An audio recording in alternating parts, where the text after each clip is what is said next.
अस्सलाम वालेकुम।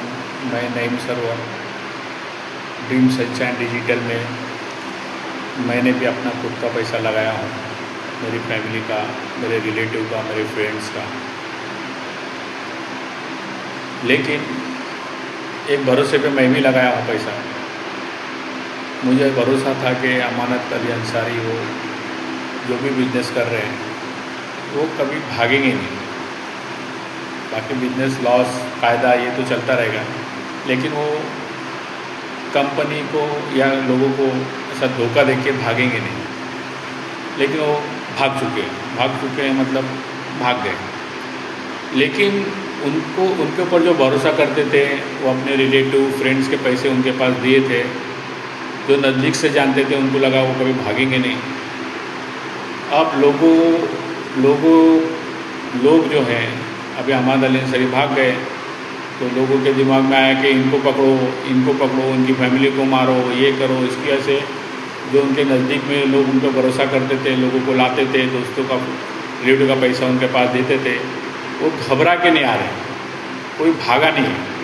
अहमद अली अंसारी भाग गए वो पक्का है, लेकिन जो नज़दीक के लोग थे जो भरोसा करते थे वो भागे नहीं है। डर के मारे नहीं आ रहे। डर के मारे ये नहीं आ रहे कि अपने इधर शिवाजी नगर में पॉलिटिशियन, पत्रकार, ये ना ऐसा हवा बना दी कि जो भी मिला उसको मारो, उसकी फैमिली को मारो। तो आदमी फैमिली से डरता ही है। मतलब आदमी भागेगा, कितना भागेगा बताओ। मैं ज़रूर आऊँगा, लेकिन ये जो केस मानपुर से ट्रांसफ़र हुआ है EOW केस की अभी तक इंक्वायरी नहीं चालू हुई। EOW में केस ट्रांसफ़र हुआ है, लेकिन अभी तक कोई आयोग के हाथ में नहीं आया।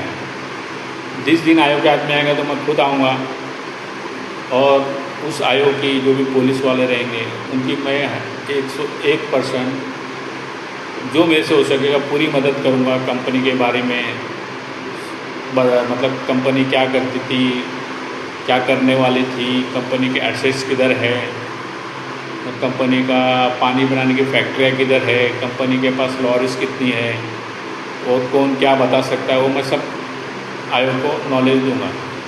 लेकिन अभी पब्लिक ये इसको पकड़ उसको पकड़ से क्या होने वाला है। केस तो तुम पब्लिक ने दे दी ना पुलिस में, तो पुलिस ये भी सब सॉल्व कर देगी और अपने इधर की पुलिस है जो सॉल्व कर ही देगी। एक बार उनके हाथ में केस तो आने दो। मतलब केस हो गया है, लेकिन किसी के अंडर नहीं आया। मतलब आयोग जो रहता है किसी एक को दिया जाता है कि इसको सॉल्व कर, वो जैसे होगा मैं खुद आऊँगा।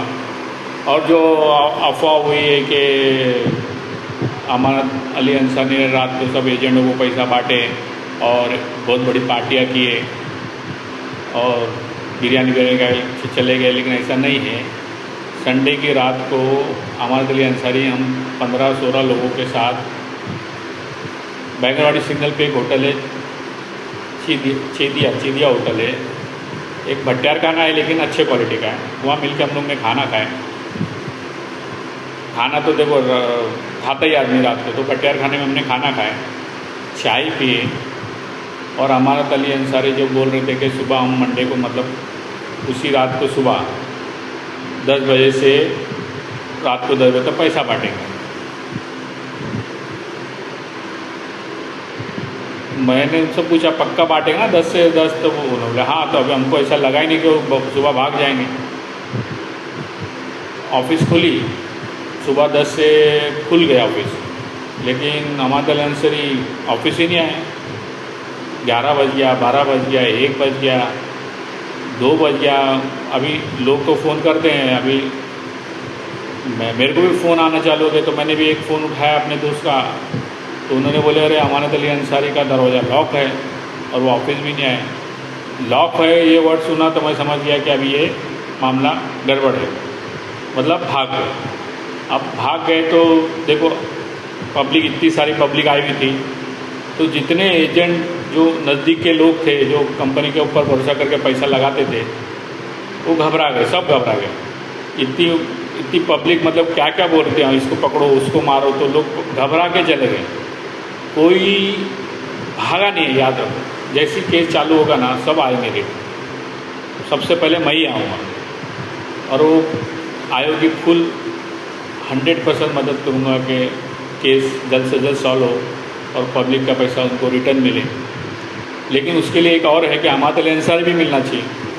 अब वो इंडिया में है, इंडिया के बाहर है, वो हमको भी नहीं पता है। रात को हम लोग 1 बजे तक साथ में थे, अब फिर अपने अपने घर निकल गए सब। सुबह ये सब मालूम पड़ा कि हमारा लेंसर भाग गए। लेकिन पब्लिक को मैं बोलता हूँ कि केस तो अभी चला ही गया ना पुलिस में, अभी तुम भागम दौड़ी कर रहे, इसको मारो, उसको पकड़ो, इसकी फैमिली को पकड़ो, मतलब हरेसमेंट मत करो इतना। क्योंकि अभी मैं तुमको बताता हूँ 9 तारीख को कंपनी का जो ताला लगा, जो भी है बंद होगी, उस दिन मेरा वज़न था 105 किलो और आज के तारीख में मेरा वज़न है 92 kg। सोचो मुझे कितना टेंशन रहेगा कि अभी मुझे पब्लिक से भी डर लग रहा है, पुलिस से भी डर लग रहा है, करूँ तो क्या करूँ मुझे भी समझ में नहीं आ रहा है। लेकिन मैं आऊँगा ज़रूर, जैसे मुझे मालूम पड़ेगा कि ये केस किसी के हाथ में आ गया और मैं उसकी मदद करूँगा, 101% मदद करूँगा। लेकिन प्लीज़ फैमिली को टॉर्चर मत करो और थोड़ा माहौल ठंडा बनाओ तो सब आ जाएंगे रिटर्न।